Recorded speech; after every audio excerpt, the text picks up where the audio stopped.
All right, so we are live today, and my guest today for the Evolve Commerce Club expert session number 24 is Hugo Bethlem.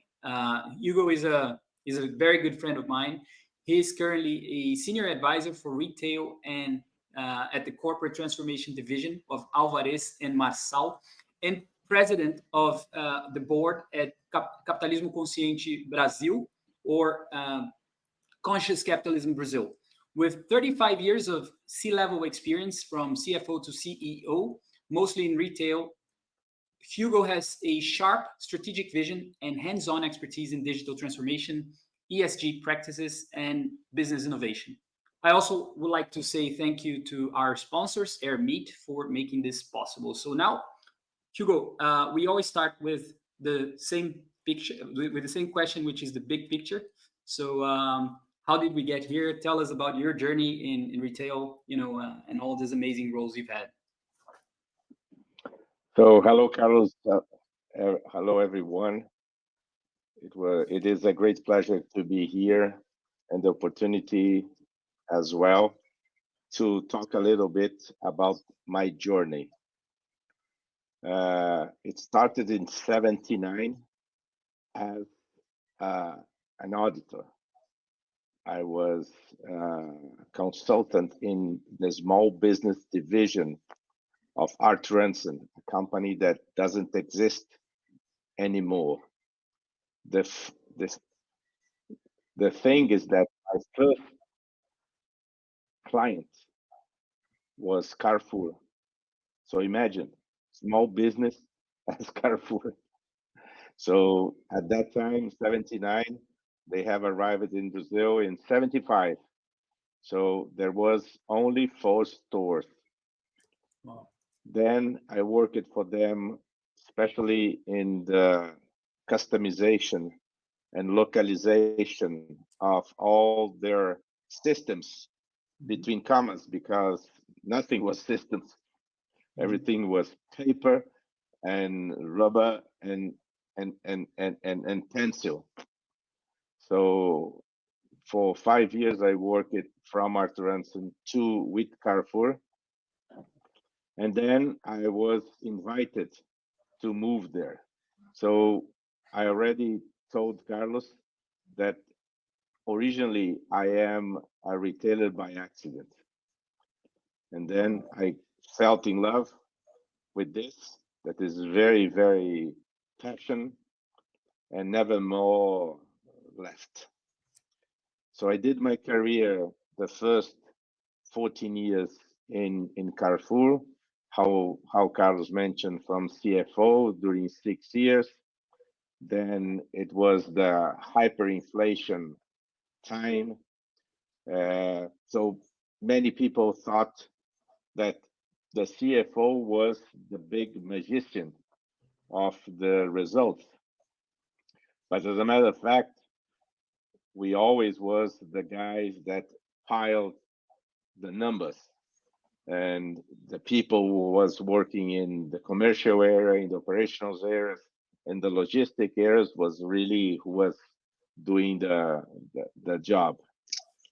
But due to that, after 6 years as CFO, I was named the Financial Executive of the Year by IBEF, that is the Institute of Brazilian Executives of Finance. And it was a chance to say, do I want to remain as CFO? And there was a lot of opportunities in the market. Brazil was opening the market for privatization. So I got a lot of invites. But then I said, no, I want to remain as a retailer. So the French CEO said, you want to rest as a retailer? So you need to go to the store floor and work there, learn about merchandise, and maybe you can come back. So I bet everything. I stepped down one level and went to run a store. It was the time that I had my first kid, and it was difficult. The store floor level is a big challenge. But I think it was during 2 years the better or the best experience that I ever had in retailer. So when the 2 years came, they moved me back to executive vice president of merchandise, of purchasing, commercial. So I think I learned something about merchandise. But the most important thing that I learned during my 2 years in store was about people. And that just reinforced my credo that the business of business are people. So we started there taking a different look for sustainability, and then to the triple bottom line, and then to the ESG, and go in the career. After leaving Carrefour, I worked 5 years for GP Investments. That was the prior business of 3G, where I was CEO of a theme park here in Brazil called Hopi Hari. I was the first CEO that put it up, and then I went to a supermarket chain called CES Supermercados, and finally 2 years later, GP invited me to be with or follow with the Portuguese companies, Jerônimo Martins, that has bought CES Supermercados. And again, I said, I'm a retailer. So I will follow with the Portuguese. And it was a bad decision. Then they fired me after a while. And then I had two opportunities, go to GPA, Grupo Pão de Açúcar, or go to Colombia to be the CEO of Carulla, that was the high-level supermarket in Colombia, and then a possibility to start a new business in do-it-yourself. Pão de Açúcar at that time I didn't accept it.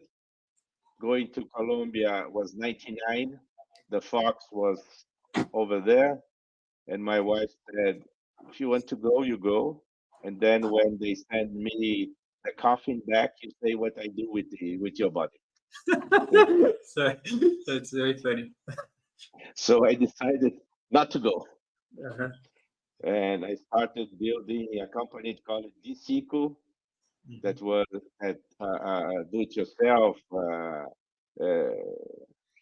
hardware business that was sold lately to Sodimac in Chile.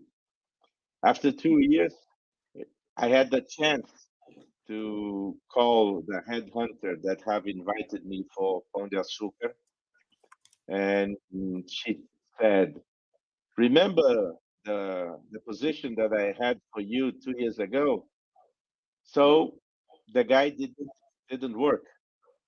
The position is open again. Do you want to come? And I said, I think that it's difficult to don't ride the horse when it's passing again. So I did it, and was again a great choice for the last 12 years of my executive life, where I have an enormous positions. I was in charge of the commercial area that I have learned in Carrefour. Then I became the CEO of three banners, Compre Bem, Sendas, and Extra. So Today they don't exist anymore. So I say that they're ex-CEOs of the ex-companies because nobody exists anymore. And then I had the chance to be the senior vice president for IT, for supply chain, and for shared services. So I learned a lot in IT, digitalization, e-commerce, and many other things. And my last position was as senior vice president of corporate relations. At that time, we met Raj Sisodia, professor of marketing in the US University, and one of the co-founders of conscious capitalism in the world. And in 2012, we took all the executive board of GPA to Boston to a conscious capitalism event where our founder and president of the board of directors in GPA, Abílio Diniz, gave a speech about his book that was called Ways and Choices. It was the moment that we met John Mackey, the other co-founder of Conscious Capitalism, and the founder and CEO at that time of Whole Foods Market. 2013, I left GPA, and with a group of Brazilians, we founded Conscious Capitalism Brazil. So we are already running this institution for more than 11 years.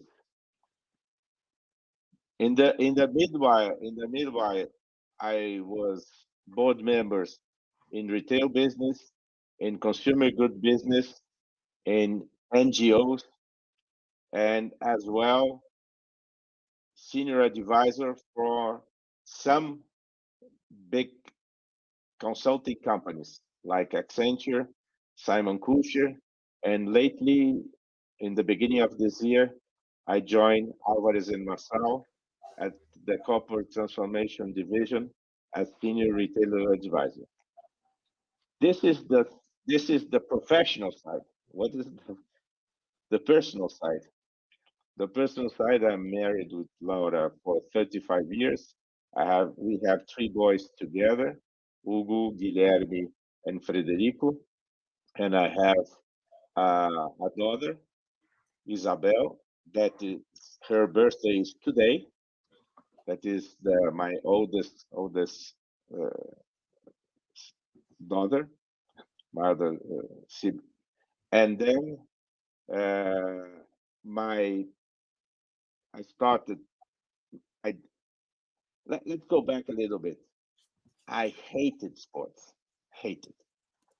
During the school, I tried to find some medical license not to go to the physical education classes. And then I started discovering when I got older the importance of practicing sports. And when I joined GPA Pão de Açúcar, Abílio Diniz was a passionate guy of sports, and I became a little bit. So I started cycling, playing squash, going to the gym, and doing a lot of other things. For cycling, I decided to join what we call it extra distance. That were 3 race competitions of 800 kilometers in Brazil. And the most different is going in the most, I'd say, physical and mental challenge that I ever had in 2010 in a relay team of 4 to run the race across America. That is from Oceanside in California to uh, Maryland. So it was, you need to do it in 9 days, and we did it in 8 days, 18 hours, and 36 minutes. You see, it was so important that I will never forget how how how we did it. And today I discovered a new game that I'm absolutely passionate. That is pickleball. Mm-hmm. So I'm playing pickleball a lot. Squash, I remain. I'm not cycling very often, but I am exercising myself every day. So this morning here in Brazil, now it is 8:30. At 6:30, I was in the gym to be here on Mm-hmm. time. When you ask me, Carlos, about perspectives, what exactly you were thinking? The future or what's going on? Sure. So the first thing I would like to ask you, Hugo, I've had the enormous pleasure of seeing and talking to you several times. The first thing I'd like to ask you is if there was a, let's say, a defining moment in your career where you said, okay, this conscious thing, and quote unquote, is important. In your leadership career, was there a moment where you said, okay, this is what matters, like taking care of people, so business takes care of itself? Uh, Perhaps was there a defining moment in your journey that you remember? Like. This moment is when you discover your purpose. Why did you come to this planet? What will drive you during your life journey? And this happened, I would say, around 1994.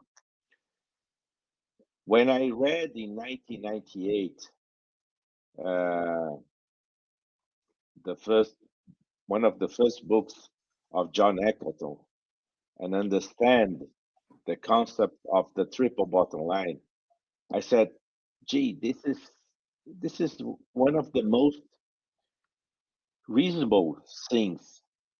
We can't just make money at the cost of the sacrifice of all the other stakeholders in name of the maximization of the profit to the shareholder. Mhm.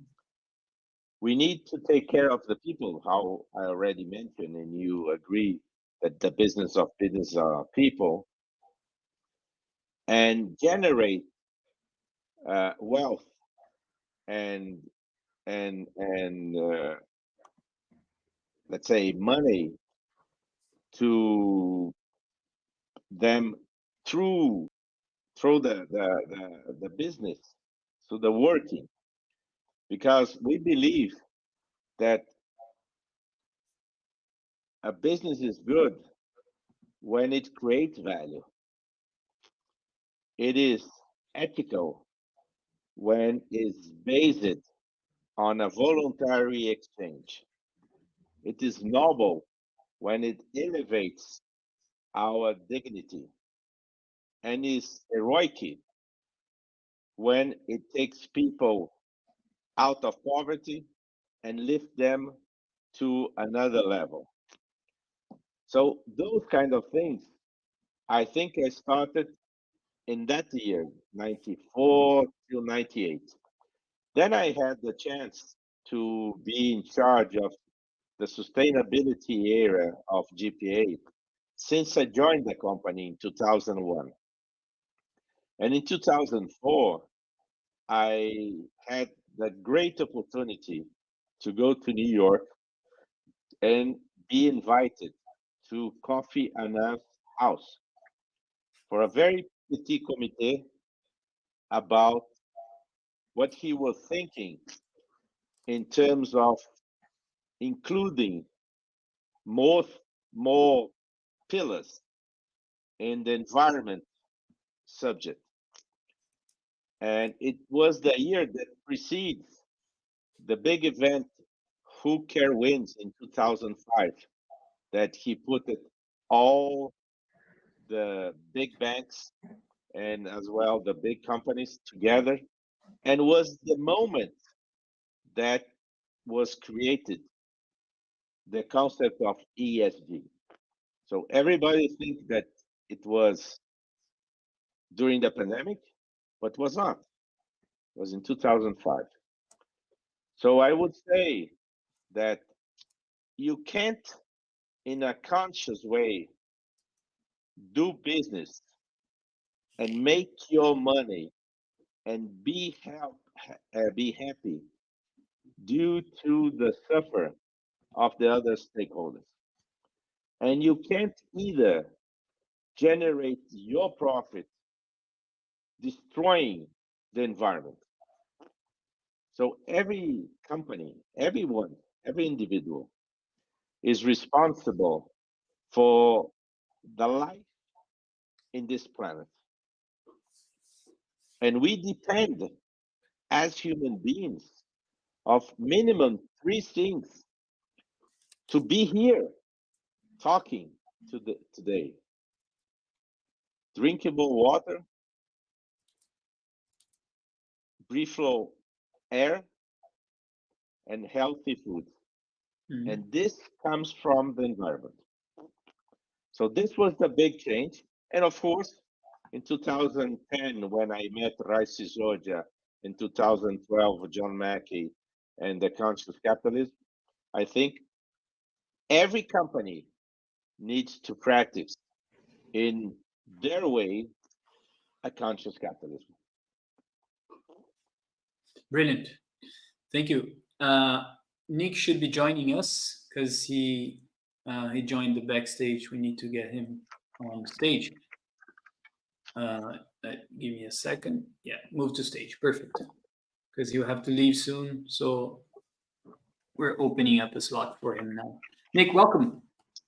You are a founder or co-founder, pardon, of a very well-known gelato chain in Brazil, and you have also your other projects. And so perhaps you have some great perspectives and things to ask Hugo as well.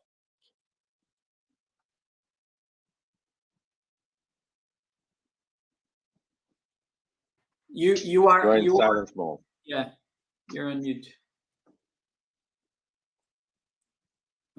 Nope, no audio.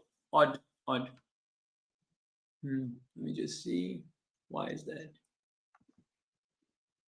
It will. Yeah, it's working. Is that better? Yes, much better. Okay. First of all, thank you, Hugo, for sharing your very interesting journey. I think one of the biggest lessons I've learned in life is you have to adapt, and it's very interesting to see how one experience leads to another, and there's paths that can or can't be taken, and then remembering what the options were and having the chance to reevaluate later is a great asset to be able to say, well, I didn't choose it last time, but now I know this is supposed to be. So it's been a very interesting talk. I agree completely with your comment about people. People make, our whole business is people. Okay, we make a very nice gelato like it's made in Italy in nice shops, but effectively the people make the whole experience. And the challenge in Brazil is finding the people, training them, letting them evolve, giving them the chance to flourish, to do their best. And it's not easy because the salaries aren't so high, the job's not so complicated, but you have to give chances so that people can evolve and go from being an attendant to a supervisor to a manager, etc. And all of that together helps lift the line and, as you say, take people out of poverty and improve their life. And if you improve, today we have 1,700 staff. So 1,700 lives are directly impacted by the decisions we make. And that becomes a responsibility, because if you make bad choices, maybe it makes it worse for everybody. So that's very interesting. Yes, for sure. First of all, congratulations for Bacio Gelati. It's really a great business, a great gelato. And how you said, doesn't matter if you sell a very tasty and desirable product, or if you sell something that is absolutely necessary, or if you sell to something that nobody really care, but they need. The business are people. Absolutely. And when you say the challenge, if you have 1,700 employees, you are directly generating wealth for almost 8,000 people. The challenge, for sure, in Brazil, that is probably one of the most unequal countries in the world, with a huge wealth concentration in the top of the pyramid, and probably the highest concentration in the world, is how do we really go for one of the pillars of the S in ESG, that is diversity and inclusion. Because in a country like ours, where 56% of the population is Black or indigenous, and we know that, unfortunately, for all the slavery story that we have in this country, we have people that didn't have the chance to study in good schools, to get educated, to get well trained. So, how you mentioned, if we really want to create an opportunity for those peoples, we need to invest. As you said, it's costly, because those people will not come and play the game at the first day.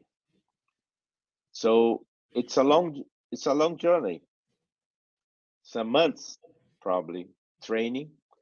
And if those people understand that you are investing in them, they will be very grateful, and their return will be loyalty and engagement. And for sure, if you have a low turnover due to this care that you have with your people, you have a better service, and customers will love much more Bacio Delati than they already love. But this is difficult. So I know that you are already passionate about that, but I recommend you to read a book written from Rice, Georgia, called The Healing Organization. In Brazil, Empresas que Curam. And there are many examples of companies that heal instead of generating pain and suffering. And one of the companies that come to my mind related to your business is called Greystone Bakery in New York. They are the only approved cookies makers for Jenberries. So how do they work? They have their factory in New York City, near to Bronx or in Bronx. That is a difficult area. And they decided to put a board with a name list. Everyone that passed there and want to submit his name or her name to the list will be called respecting the list. No interview, no questions, no review of the past. So it is not the second chance of a lot of people that didn't have a good first chance, but it's, as a matter of fact, the first chance, the first opportunity for those people. And then they invest in those people 9 months training them to make cookies. And their concept is we don't hire people to make cookies. We make cookies to hire people. Wow, that's an inspirational story. Thank you for the book recommendation and the insights into that. I think that's Yeah, an amazing way to do it. yeah. But Um, you know, probably your cost will be higher than your competitor, but your loyalty from your employee, and then they can generate loyalty to your customer, will compensate far away this initial cost. Thank you very much. Thank you very much. Thanks. I'll invite now Hawan, our entrepreneurial friend, to be joining us on the backstage. Nick, if you're very welcome to stay on, and if you have more questions, of course, just fire them. Hi, nice to meet you all. I'm afraid I've got another commitment because I didn't realize I had this one as well. But great to hear your story, Hugo, and we'll definitely try to meet up over some gelato. For On sure. my bill, of course. I'll do a sacrifice and go to meeting you. Don't worry. Maybe you take one day off the gym for me. So, Okay. nice to meet you all, and Thank goodbye. you. Bye. Thank you. Ciao, ciao. Cheers. Ciao.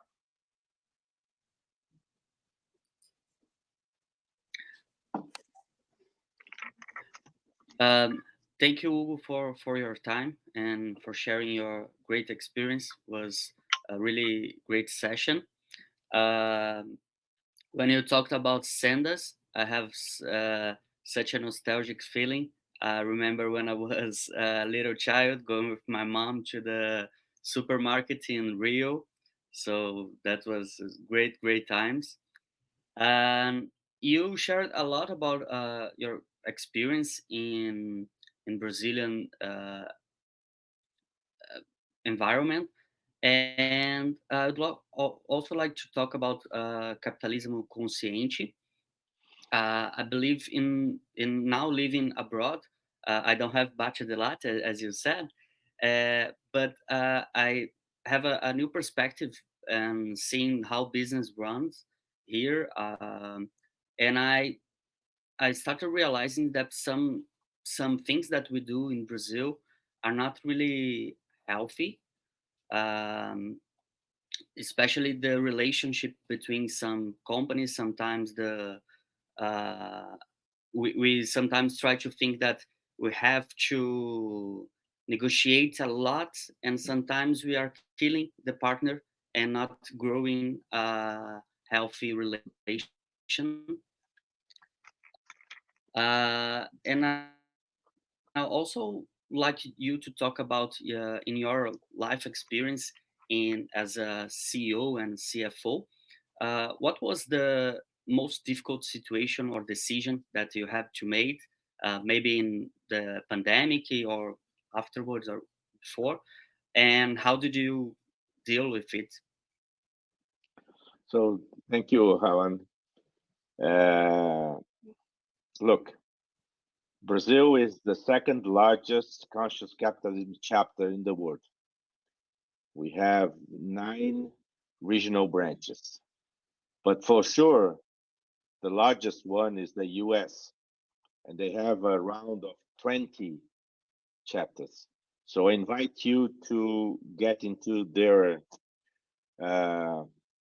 website, that is consciouscapitalism.org, and discover, because I think there's a chapter in Miami as well. So Nice. you can get closer, understand how it's doing, how they work, what they are doing for the companies in the region. So there are many things that you can get there. The other thing is that you asked me is really a challenge. I would say that when I started working with conscious capitalism, people, including in Brazil, we need to consider it that conscious capitalism is capitalismo consciente. That means that in English, the consciousness comes first, and in Portuguese, the capitalism comes first. So a lot of people asked me, how come those two words live together in the same phrase? This was a very often question when we started. Today, very few people ask that. They understand the need of transforming capitalism in a conscious way. They understand that what was said in the 70s, that the only social responsibility of a business was maximize the return and the profit of the shareholder, isn't more acceptable. So we need to generate profit and wealth to every stakeholder in a balanced way to generate the best possible profit and return to the shareholder. And it's not easy. It's not easy. A lot of companies think that they don't do. You know, Havan, there's an American lawyer called Goose Specht, and he said that he thought that our nowadays problem was the climate change, the destruction of the biodiversity, and the social inequality. But then he said, look, with so many good academics, scientists, AI now, don't you think that those questions could be solved using all these brilliant minds? And he said, maybe. The question is that the problems are not there. The questions are the problems that people feel in terms of their own interests. So they are selfish and they don't want to give away the maximization that they can make in a short term to generate benefit to many others. So this is the problem that we can find. Companies that today are working with conscious capitalism leadership, you have in the States easy ones: Whole Foods, Patagonia, the Container Store. There's a company of tea. There are many other companies.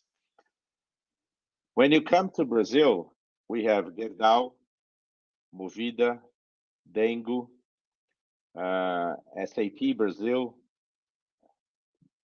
and many other smaller companies as well.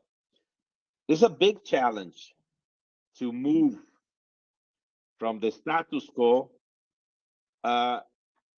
large organization. Probably you know the story of Paul Palmer that came from the competition. So he came from Procter & Gamble to Unilever and became the most reputable CEO of Unilever. And he gave a different way to understand the business and to create relationships.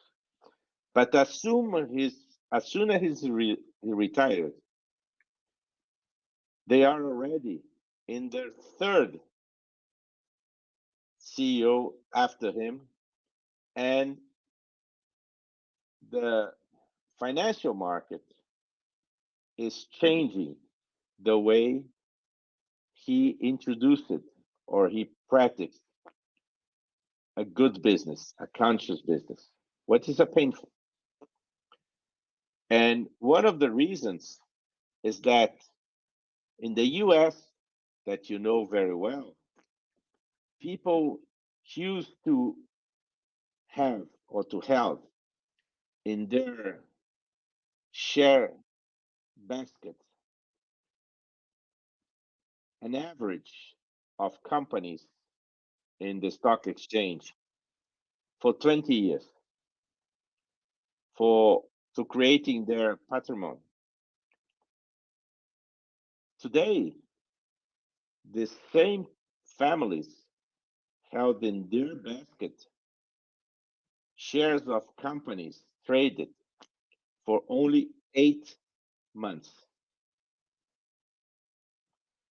So the pressure is that people is becoming more speculators than investors. And they want to make money very fast. The second problem are the C-levels or the CEO itself, because he is linked to huge bonus for the short term. And we need to balance this. Conscious capitalism is not against competition. It's not against meritocracy. The question is, how do we balance the short term and the long term, the financial results with the social and the governance results? So this is the question. I used to say that conscious capitalism is not peace and love. Do it what you want. Come to the office when you want and give results if you can. So it's a tough thing. It's important to manage something very important, that is generate profit. Profit is fundamental for the company health. A company that don't generate profit is a company that don't care for the society and for the planet. So it's very important to generate profit. But this is not your purpose. The company's purpose is something else. And maybe responding a simple question: what is the necessity, or being stronger, what is the pain of customers, of clients, of people that your company are proposing to solve? And if you align every stakeholder, starting with your employees, and they will engage suppliers, and then they will engage customers, and then we will respect competitors, and then we'll be loved by our community, the shareholder will receive more than he had imagined in not doing that in the long-term run. When you said about relationships with suppliers or with companies, business can't be played as a finite game. We don't have the rules agreed with the competitors to say, I won or you lose. Playing business or running business is an infinite game that will only end when you exhaust your resources or you give up. If not, it's for the life, and more than your life is for the life of who will replace you and be in the companies. We don't create companies for the short term. If you go in Brazil for the social contract, you will see that the expiration date of a company is infinite. It's written there. So we need to do this kind of work. So try to find your chapter nearby. I think there are more than one in Florida, and understand better, and understand that the relationships with every stakeholder should be a win-win-win. There's no zero-sum game. Hugo, thank you very much for your words and your wisdom. It was very, very great answer. Thank you, appreciate it. Thank you. Thanks, Helen. Thanks, Hugo. We have another question here on our chat, which I'll show on stage, and it's from Gustavo. So, what were, if you had the difficulties when speaking with companies about conscious capitalism? You kind of answered, but what the big corporations think about it, and do they have a real interest in changing the way the world run? Yeah, don't want to put you in the spot there. Huh? Huh? I don't want to. I don't think we want to put you in the spot. You don't want. You want the answers, Yeah. or not? Yeah, of course.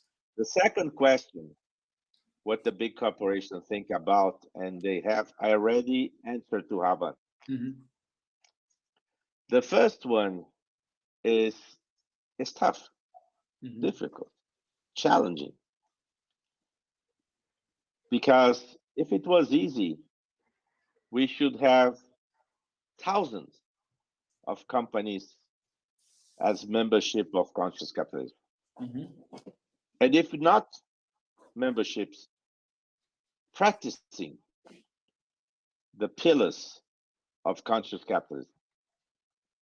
That is having a purpose, treating all their stakeholders in an equanimous way, having a culture and values that can perpetuate the business beyond the founders, and especially have a conscious leader that understand that the business of business are people and treat them that way. Because when you have a difficulty like the pandemic, don't expect that employees not engaged, that suppliers not partners, and then customers not loyal will come to support you. Brilliant. Yeah, yesterday, to share a bit of our journey here at the club, for example, so we proposed a conversation with a guy in the UK, and then eventually he said, you know, I think there's a conflict of interest here because what you guys are doing seems to be the same as we are doing, blah blah blah. Fair enough.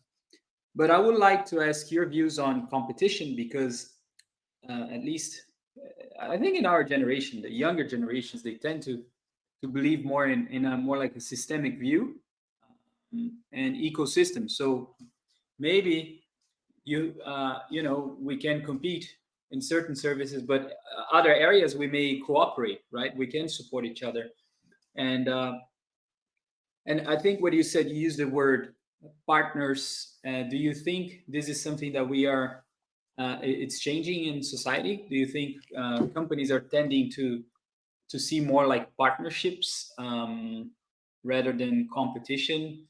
How do you see that, Hugo, evolving?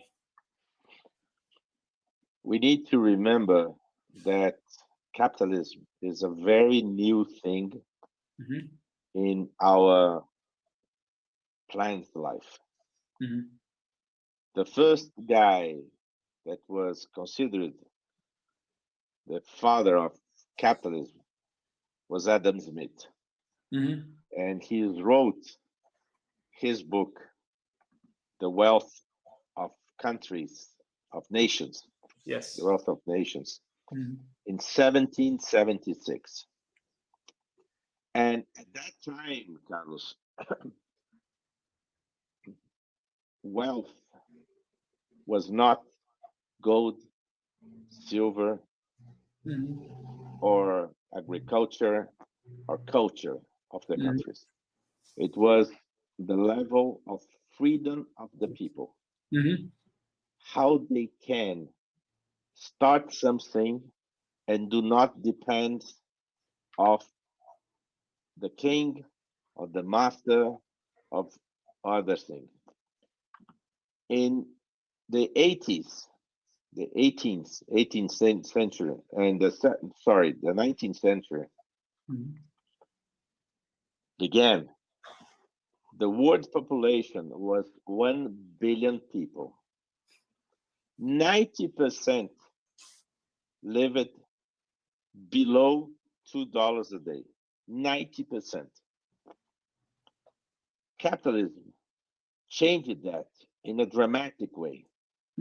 Today we are 8 billion people, and we have less than 8% in the same situation. This is still a lot of people, but in absolutely numbers is smaller than 240 years ago.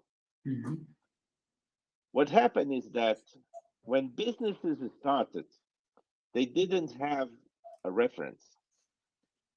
What were there? The kingdoms, the church, and the poverty. So, and the army. Whom they will take as a model, an example. The kingdom, they can't. The church, they can't, was a sin. The poverty is already there. So they chose the army. And you can see that the majority of our business terms come from the military field. That's right. Capture market share, capture, win, defeat, uh, let's say destroy. And this is the way that it doesn't work anymore, because business are not a mathematic equation that you can set up in a very fine well. Business is not a war. Business is not a game. We don't gamble in business. Business is one of the most human things that we can do. And as we depend from other humans, we need to treat them as humans. So the big difficulty for the companies is, again, the way that profit is the only metric that is recognized by the financial sector, is the only way CEOs make their wealth, especially based on high bonus. And remember, Carlos, different than the founders, different than family companies, the professional CEOs understand that their position is always in threat. So what they want to do, we are animals, and as animals we want to keep our life safe. So we do everything we can to save ourselves in a very short term. So we need to change the way people think about it, how the leaders think about long term. For example, in Brazil, they announced it now, 12 years later, the succession plan for Raia Drogasil, now RD Saúde, for the CEO. 12 years. I have a friend of mine that is Paulo Camargo that celebrated last Monday 20 years as CEO of a CNA in Brazil. So how many we have like this? How many have our pride of being CEOs for 10, 15 years? Fabio Coelho from Google and others, and do the right thing. How you mentioned, I think, in the beginning, Abílio Diniz, that left us in February, he used to say that making profit is very important for the company, but it's not the only thing. The most important thing is treat people as they should be treated. And if you do that, money will find their own way. Yeah, brilliant. We are approaching the end here. Let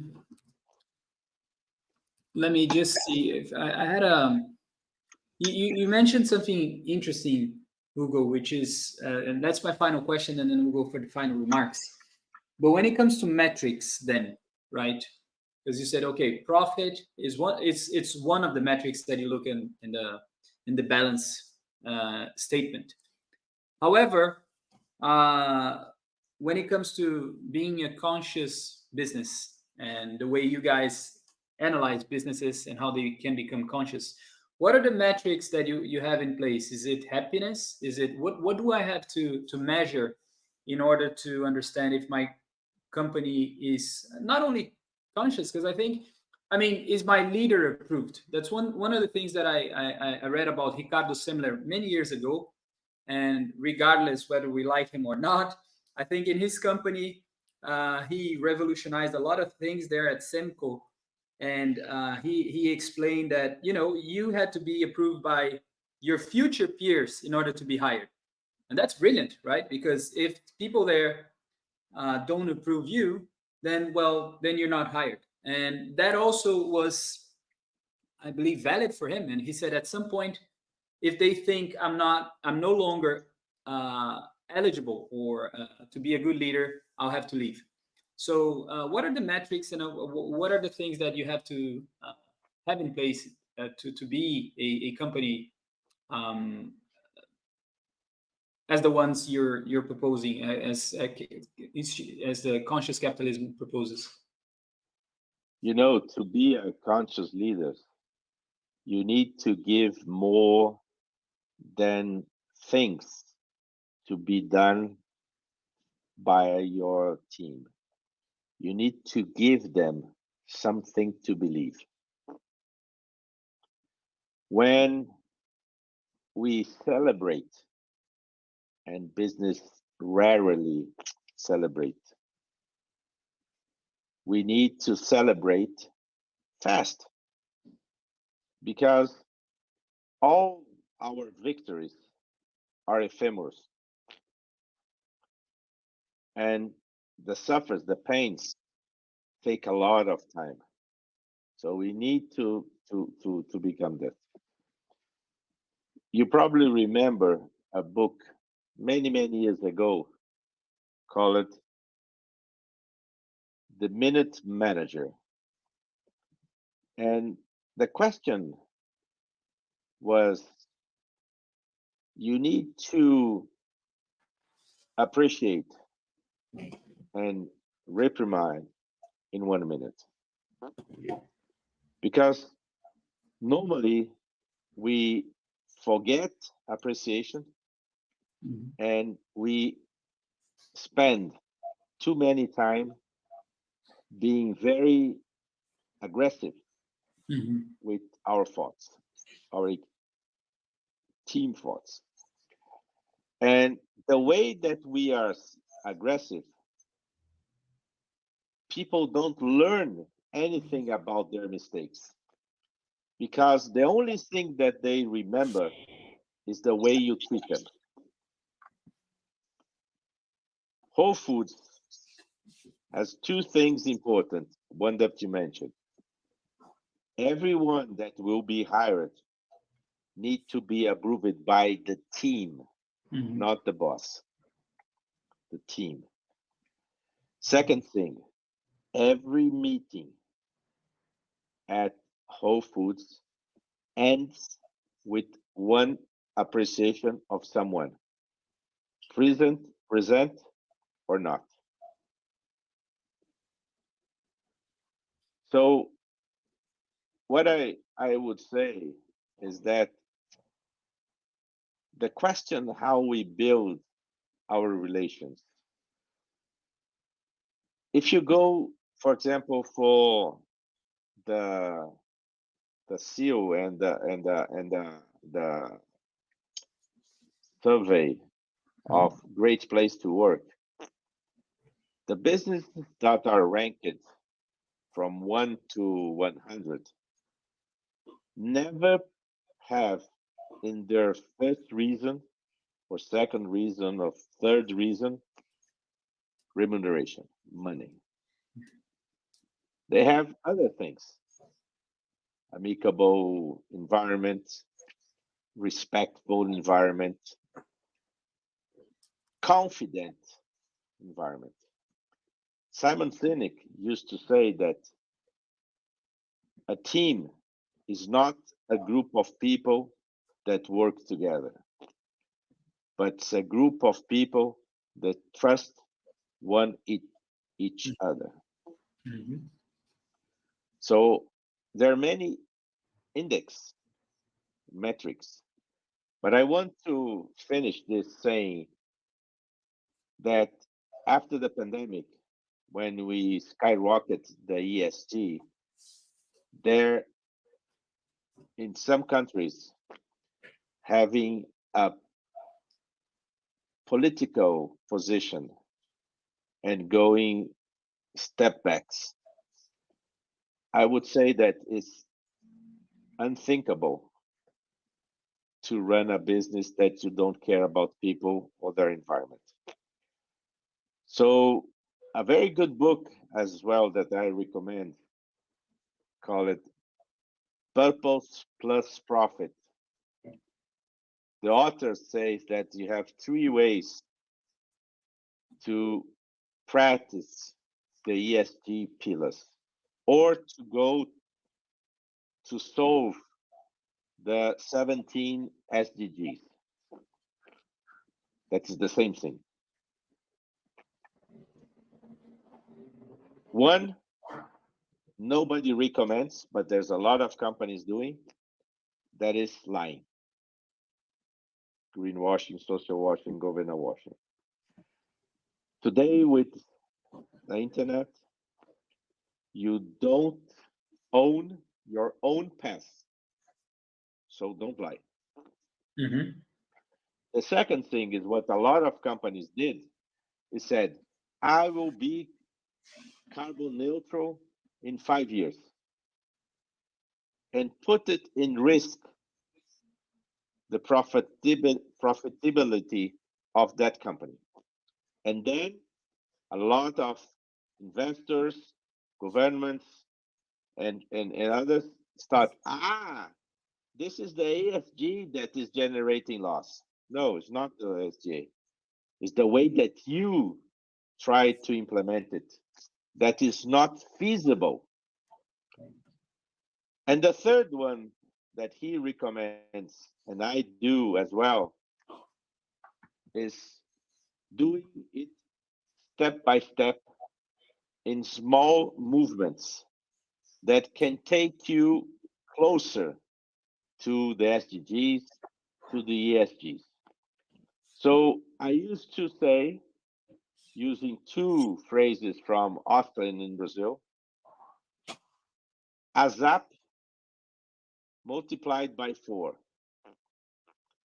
As sustainable as possible, as soon as possible, as simple as possible, and as serious as possible. So create metrics that are yours, are not from the competition, are not from the market. Create metrics that are yours and create goals that are yours. They are feasible and go for a plan and realize the plan step by step, showing to your community that you're really doing what you have promised. And this, I guarantee, will not affect in a negative way, and probably in a positive way, yes, your long-term results. Amazing. So showing that you walk the walk, talk the talk. Hugo, this was amazing. Very rich session. Once again, a pleasure. We'll see each other again in October. You're going to be on that round table. So yeah, for the Evolve members, they can always reach out on our WhatsApp group. But in case, because we are also live on LinkedIn, and if someone watched you on LinkedIn and would like to get in touch, what's the best way, Hugo? Please. Well, it's easy. It's Hugo Bethlem. I'll put No that in the numbers, comment. no numbers, nothing else. It's the easiest way. Mhm. My son, that is Hugo Bethlem Jr., is a nightclub owner, so don't use LinkedIn very much. All right, cool. This was brilliant. Thanks very much. Yeah, and that was it, everyone. So next week we have another session. Hugo, we'll speak offline. Thanks for this. Thank you. Bye. Thank you. Bye. So I'll pause the session now.